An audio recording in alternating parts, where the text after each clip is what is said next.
Zeus Crónida determinó concederles vida y residencia lejos de los hombres, hacia los confines de la tierra.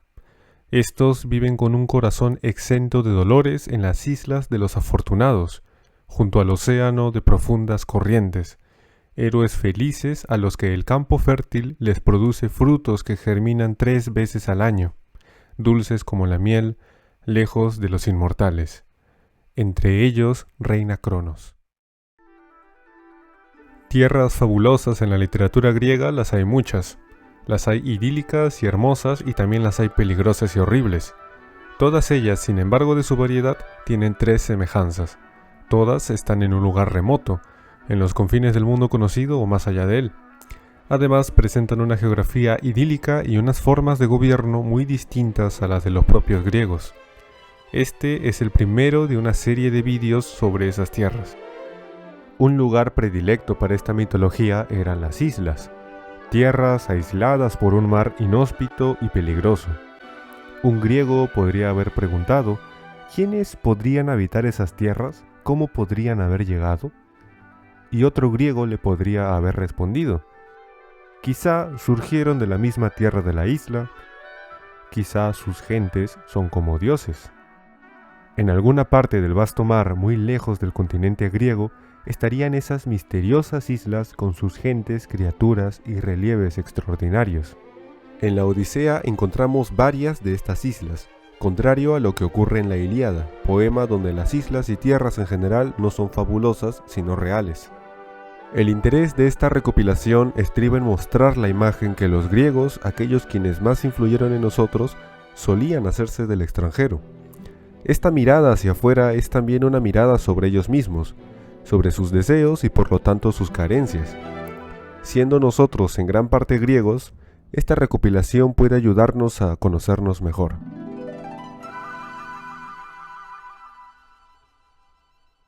Primera parte: las islas en la Odisea.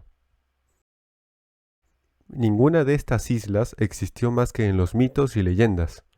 Desde Tucídides hasta hoy se ha intentado identificar estas con islas reales. Estos intentos dan respuestas tan diversas que parece que es preferible tomarlas como mitos. La isla Esqueria, patria de los feacios. La ficción se puede resumir así. Tras muchos años de desventuras, Ulises llega a la isla Esqueria habiendo ya perdido su flota y tripulación. Casi ahogado y solo, naufraga en la isla. En esas condiciones lo encuentra Nausicaa, princesa de la isla. Esta lo lleva a su palacio y se genera el encuentro entre Odiseo y el rey Alcino, padre de Nausicaa. Frente a la corte del rey, Ulises hace una confesión que marca su regreso al mundo real. Soy Ulises Laertíada, famoso entre todas las gentes por mis muchos ardides. Mi gloria ha subido hasta el cielo. Se trata de la primera vez en que, tras años de viaje, Ulises reafirma su identidad. Él, que estaba acostumbrado a fingir ser otro para zafarse de los peligros, como cuando fingió ser un tal Nadie ante los cíclopes, en la isla Esqueria acepta su nombre propio y su procedencia. Dice llamarse Ulises, ser hijo de Laertes, pretender volver a su hogar, ¿y qué le pasó? La isla se presenta, pues, como la salida de Ulises del mundo del mito y el retorno al mundo real. ¿Cómo es eso de retorno al mundo real? La isla Esqueria, sin dejar de ser una tierra fabulosa, ya veremos qué tiene de fabulosa, tiene elementos más realistas que otros lugares en los que deambuló Ulises. Por ejemplo, en esta isla desaparecen de la narración del poema los monstruos. Estos sí aparecen, pero como literatura oral en boca de Ulises, cuando entre lágrimas y ante el rey narra sus aventuras pasadas.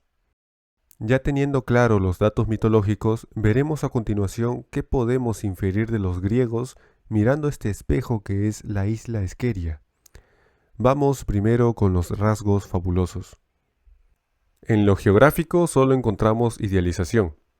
Esqueria presenta un río cuyas aguas eran tan limpias que lo más sucio aclarábase en ellas, dice Homero en el verso 85 del canto sexto. Presenta también bosques hermosos y fuentes exuberantes. Respecto de su alejamiento del mundo, su aislamiento, se dice que está alejada del mundo afanoso, lejos del mundo laborioso de los trabajos y los días. Podríamos encontrar aquí una de las primeras muestras de literatura bucólica. No solo se resalta la belleza de la isla, sino también sus ventajas con respecto a la ciudad griega tradicional. Nausicaa en un momento llega a decir que no hay en vida mortal, ni jamás nacerá, que se llegue al país de las gentes feacias, a hacernos la guerra. Sobremodo, en efecto, nos aman los dioses. Vivimos apartados en medio del mar y sus olas inmensas, al extremo del mundo sin mezcla con otros humanos. Esqueria era, pues, una ciudad bendecida por los dioses en la que no existía la necesidad de trabajar tanto para vivir bien. Su sociedad también está idealizada. Homero muestra a Ulises admirado ante ella en el canto séptimo, diciendo que admiraba los puertos, los buenos bajeles, los mercados, lugar de reunión de los nobles, los largos y altos muros con vallas de púas, hechizo a los ojos. El pueblo escucha a su gobernante Alcino como a un dios, dice Homero al inicio del canto séptimo, cosa que muchos contemporáneos a Homero habrían querido en sus propias ciudades. Un caso contrario se da siglos después, en la época clásica, en el Agamenón de Esquilo, donde el gobernante, Agamenón, está en una relación conflictiva con su pueblo. Muchos griegos clásicos miraban con desprecio la figura del rey, entendiéndola como esclavizante del pueblo. Parece que cosa contraria ocurría en época de Homero. La esposa del rey, Arete, es vista también como una diosa por los gobernados. Nada escapa de su insigne prudencia, dice Homero. La presencia política de las mujeres era para los griegos contemporáneos de Homero más importante que para los griegos clásicos de la época de Pericles. Respecto de las tecnologías, también hay idealización. Las naves de los feacios son utópicas. Dime cuáles son tu país, tu ciudad y tu raza, que puedan conducirte hasta allí rumbeando en su mente las naves. Los feacios no tienen pilotos ni saben de aquellos gobernalles que suelen llevar los demás. Sus bajeles tienen ciencia y sentidos de hombres. Por ellos distinguen las ciudades de todos los pueblos, sus pingües campiñas, y atraviesan a toda carrera la cima del agua encubiertas en niebla y en sombra. No hay miedo en ellas de morir en naufragio o sufrir algún daño. Este es el deseo de la mayoría de las sociedades, el automatismo de las máquinas. Muchos griegos soñaban con las naves de la isla Esqueria, así como muchos de nuestros contemporáneos unas décadas atrás soñaban con carros tipo Tesla. Como se dijo al principio, Esqueria es como un umbral entre el mundo mitológico y el real. Presenta pues elementos mitológicos, las idealizaciones que acabamos de ver, y elementos reales. Además de la ausencia de monstruos o criaturas fabulosas, Homero presenta la relación un poco incómoda entre nobleza y pueblo. Cuando la princesa Nausicaa se encuentra a Ulises, teme que los pobladores la vean junto a él y se generen naturalmente las habladurías típicas del pueblo. En el pasaje ella demuestra cierto desprecio hacia su pueblo. O sea que, si, como dice Homero, el pueblo feacio obedecía a sus gobernantes, como si se tratasen de dioses, esto se trata de una generalización. Habrían veces en las que esa armonía podría romperse. Eea, la isla de Circe. Ulises y su tripulación llegan a esta isla luego de haber sufrido el grave encuentro con los lestrigones, quienes redujeron su flota a una sola nave. Navegábamos no sin dolor, mas contentos en parte por salvar nuestras vidas, después de perder los amigos. Y llegamos a Eea, la isla habitada por Circe, la de hermosos cabellos, potente deidad de habla humana. Es hermana de Eetes, el dios de la mente perversa. Una y otro nacieron del sol, que da luz a los hombres, y su madre fue Persa, engendrada a su vez del océano. El dolor emocional de la tripulación fue tal que estuvieron 2 días y 2 noches inactivos para calmarse y empezar a actuar. La presencia del llanto durante la estancia de la isla es constante. Contrario a la isla Esqueria, la isla de Circe parece ser completamente fabulosa. Llegaron por la ayuda de algún dios. Sin duda, un dios nos guiaba, dijo Ulises. En ella no hay rastro alguno de civilización, salvo un humo denso en medio de la isla, que Ulises logra ver desde la cima de una colina. Al bajar para regresar a su nave y notificar el hallazgo a sus compañeros, se encuentra con un ciervo al cual Homero le da un espacio considerable en su narración. Repite 2 veces la fórmula, gran pieza en verdad era aquella, y dice que tenía carne sin fin. Por el énfasis que Homero pone en el ciervo, es posible que haya querido dar la impresión de un animal irreal, fabuloso. Además de esto, después de descender de la colina y haber visto el humo denso en medio de la isla, habiendo sabiamente esperado a que todos estén alimentados, Ulises da a conocer sus pensamientos en torno a la situación en la que se encuentran en un discurso.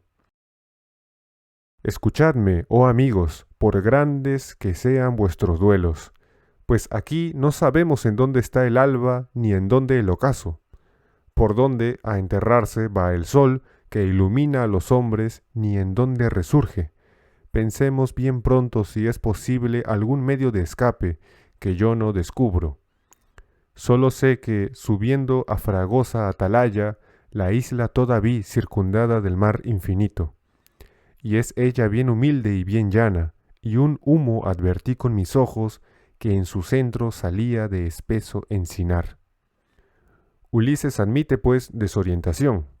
De todos modos, Ulises conocerá la ubicación mitológica de la isla de Circe. Esta se encuentra donde está Eos y Helios, o sea, la aurora y el sol, o sea, al lado del océano. Recordemos que, según la mitología griega primitiva, el océano es el río que circunda el mundo de los hombres. Más allá de él está el Hades, el mundo de los muertos. La isla de Circe está, pues, en la puerta de entrada del océano, aquel río que es el umbral entre el mundo de los muertos y el de los vivos. La isla de Circe, más que lejos, está en otro plano de la realidad. Es un espacio mitológico, no es una isla esencialmente real. Tras ese discurso, Ulises divide a sus tropas en 2 grupos. Dicta que uno de ellos vaya a ver cómo es el palacio. En su puerta, este grupo se encuentra con leones y lobos hechizados, que los reciben moviendo sus colas. Todo el grupo ingresa en el palacio, menos quien estaba al mando, Euríloco. Este se quedó fuera del palacio sospechando el engaño. Pasó buen rato y al ver que sus tropas no retornaban de dentro del palacio, decide regresar a las naves e informar lo sucedido al grupo de Ulises.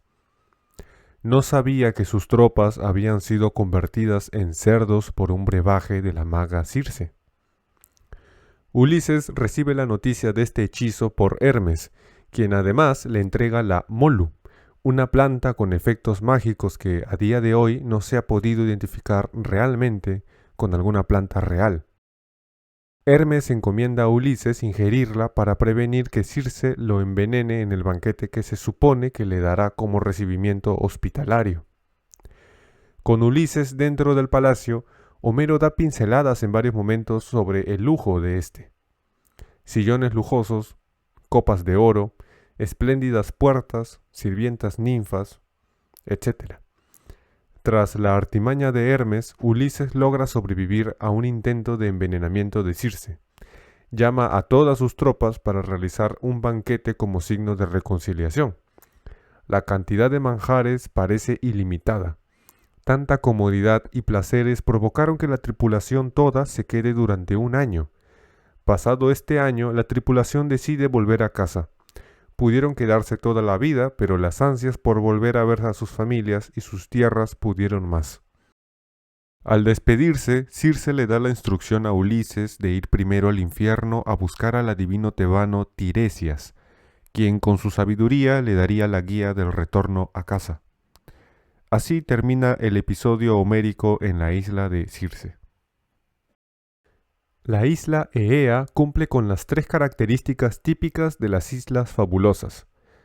Está en una geografía mítica, posee abundantes recursos y su forma de gobierno es no tener gobierno, o tener uno muy peculiar.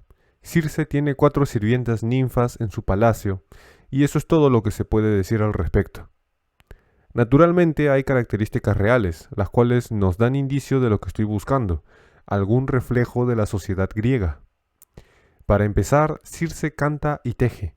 Acercándose temerosos al palacio, el grupo al mando de Euríloco escuchó los cantos de Circe y la vio tejer.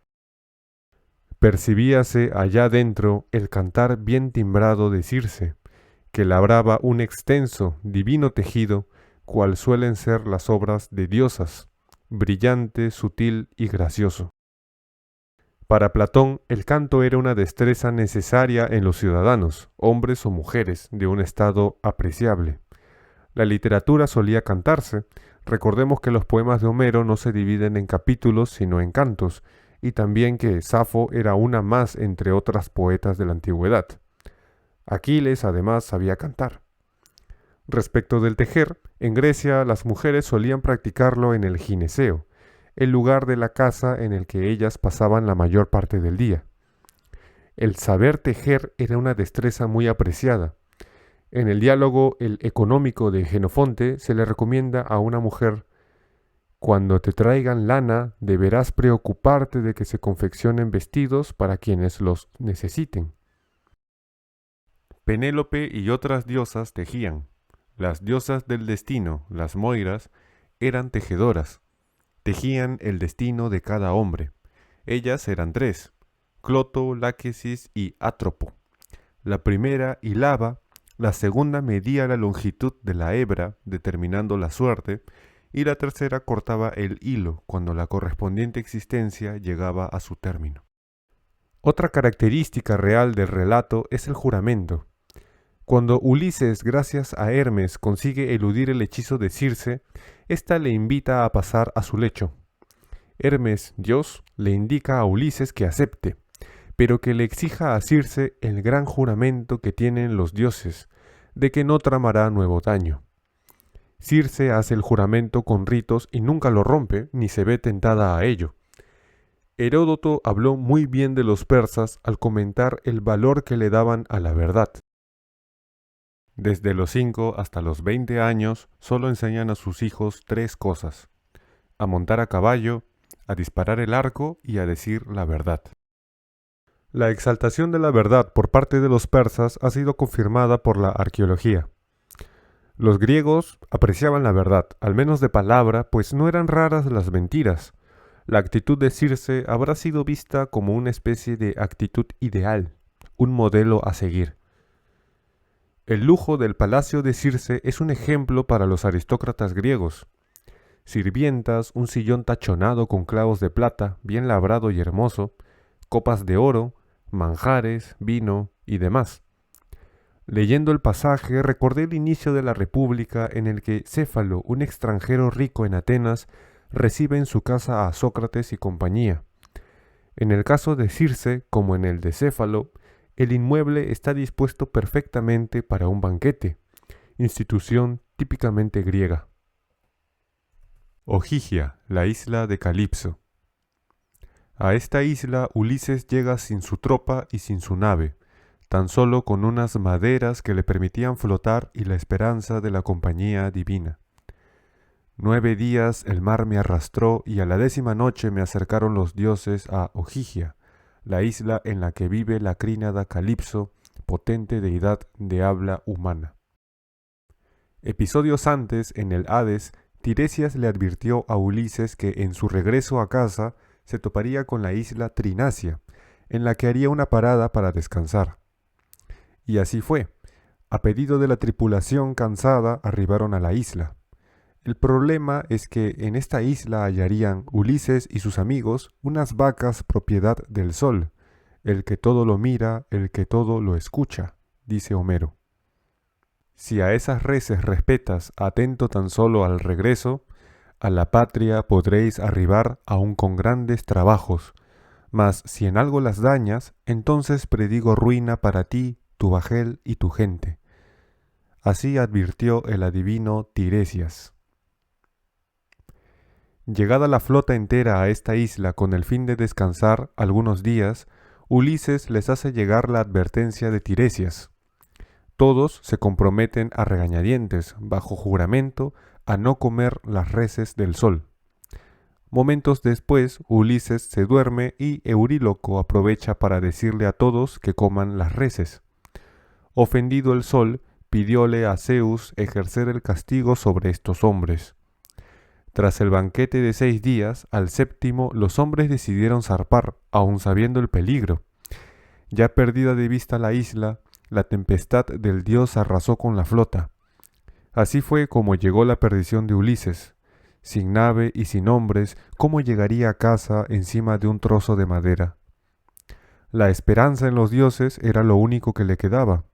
De esta forma, asido a la esperanza y aparte de su antigua nave, durante 9 días y en total desorientación en medio del mar, Ulises llega a la isla de Calipso, la isla Ogygia. Esta está habitada solo por Calipso, quien no se trata con ningún otro dios inmortal ni con hombres mortales, dice Homero. Su localización parece por completo mitológica. El dios Hermes manifiesta su fastidio al tener que ir a un lugar tan lejano en el que para llegar tuviese que cruzar, dice Homero, la salada llanura de aguas sin fin, siendo que no hay por ella ciudad de mortales que a los dioses ofrenden ni rindan honor de hecatombes. Para el mismísimo Hermes es tedioso llegar a la isla de lo lejos que se encuentra del mundo de los hombres. Llegado Ulises, Calipso, enamorada de él, le cuida en su cueva, adornada con la fauna y flora propia de la isla. A la cueva servía de cercado un frondoso boscaje de fragantes cipreses, alisos y chopos, en donde tenían puesto su nido unas aves de rápidas alas, alcotanes y búhos, chillonas cornejas marinas de la raza que vive del mar, trajinando en las olas. También habían artificios propios de los hombres, probablemente hechos por la diosa. En el mismo recinto y en torno a la cóncava gruta extendíase una viña lozana, florida de gajos. 4 fuentes en lila, cercanas las 4 en sus brotes, despedían a lados distintos la luz de sus chorros. Delicado jardín de violetas y apios brotaba en su torno. Hasta un dios que se hubiera acercado a aquel sitio quedaríase suspenso a su vista, gozando en su pecho. Los banquetes hospitalarios parecen infinitos. En un momento al dios Hermes le puso la diosa una mesa delante que colmó de ambrosía, hizo mezcla de néctar rojizo y a comer y beber empezó el mensajero Hermes. A este paisaje idílico y a la abundancia de alimentos que hacen gozar a Ulises se suma una oferta por parte de la diosa, la inmortalidad y eterna juventud, con la condición de olvidar la idea de volver a casa y quedarse para siempre en la isla, en unión amorosa a la diosa. Ulises, héroe, no acepta. Según el texto homérico, los motivos del rechazo son el recuerdo imperecedero de su país. Lo que Homero no dice es que, de aceptar la oferta, Ulises estaría rechazando su propia identidad. Él es un héroe. Poco le seduce la idea de vivir escondido en una isla, sin acción ni peligro de muerte.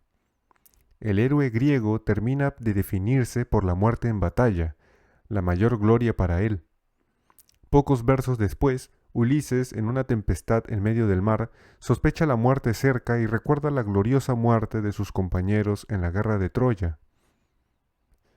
Venturosos 3 veces los dánaos que dieron su vida por los campos de Ilión, inmolada a los hijos de Atreo. Tal debí yo morir y acabar mi carrera aquel día que los más de los teucros lanzaban sus dardos broncíneos contra mí por el cuerpo de Aquiles. Los dánaos me habrían hecho honor funeral y cundiera en el mundo mi gloria. Miserable es la muerte en que ahora me atrapa el destino. Muerto en medio del mar, o inmortal y olvidado con la diosa Calipso en una isla lejanísima del mundo de los hombres, ¿qué gloria habría de tener como héroe? Lo que parece ideal para el héroe homérico no lo es del todo. Además de muchos otros rasgos heroicos, los griegos clásicos imitaron el del miedo a no recibir honras fúnebres. Durante las guerras entre griegos se hacían pequeñas treguas entre batallas con el fin de recoger los cuerpos por parte de ambos bandos para poder honrar a los caídos. Esquilo en su epitafio pudo haber mencionado su condición de poeta laureado, pero prefirió ser recordado como combatiente en la batalla de Maratón, y no sería exagerado afirmar que habría preferido morir en esa batalla. Lo ideal, pues, además de la cueva de Calipso, es la actitud de Ulises. Otra actitud reveladora de cómo eran los griegos las vemos en sus lágrimas. Durante su estancia en la isla, Ulises estuvo de lágrimas siempre, dice Homero, por recordar su país y a sus compañeros muertos en el retorno a casa. En la oferta de la inmortalidad que Calipso da a Ulises, recalca que además estaría acompañado de una mujer bella y eternamente joven. Ulises no niega la superioridad de Calipso sobre Penélope, pero ello no le hace aceptar la oferta. No lo lleves a mal, diosa augusta, que yo bien conozco cuán por bajo de ti la discreta Penélope queda a la vista en belleza y en noble estatura. Mi esposa es mujer inmortal, mientras que tú ni envejeces ni mueres. Mas con todo yo quiero, y es ansia de todos mis días, el llegar a mi casa y gozar de la luz del regreso. No dice Ulises que extraña a su esposa, dice que extraña su casa. En la Odisea se dice varias veces que extraña su patria y su casa, pero no a su esposa. El amor romántico no era algo propio de la cultura griega. Sus lágrimas no son pues por Penélope, sino por su gobierno paralizado en su país y en su casa. Ulises, de lágrimas siempre, estuvo 7 años con Calipso en su isla y compartían lecho. Homero en ningún momento califica a Ulises de infiel o trata la actitud de Ulises de manera despectiva. Las ganas inquebrantables de Ulises por volver a Ítaca parecen un ejemplo de fidelidad a la familia y ciudad propias. Al respecto, dice Gómez Espelosín en su libro Tierras fabulosas de la Antigüedad que el protagonista Ulises se enfrenta a diferentes pruebas y dificultades a lo largo de su viaje, y entre ellas se hallaba el secuestro por parte de la diosa solitaria que habitaba en una isla desierta. Este motivo representaba posiblemente en forma dramática uno de los peligros que acechaban a todo viajero en su andadura por mares y tierras lejanas, el olvido del retorno, atraído por las maravillas y seducciones que iba encontrando a su paso en los países allende los mares. Una de las pruebas que todo viajero debía afrontar y superar a lo largo de la ruta, junto con toda clase de peligros y acechanzas, era precisamente el evitar tales tentaciones, mantener vivo por encima de ellas el deseo de volver a la patria.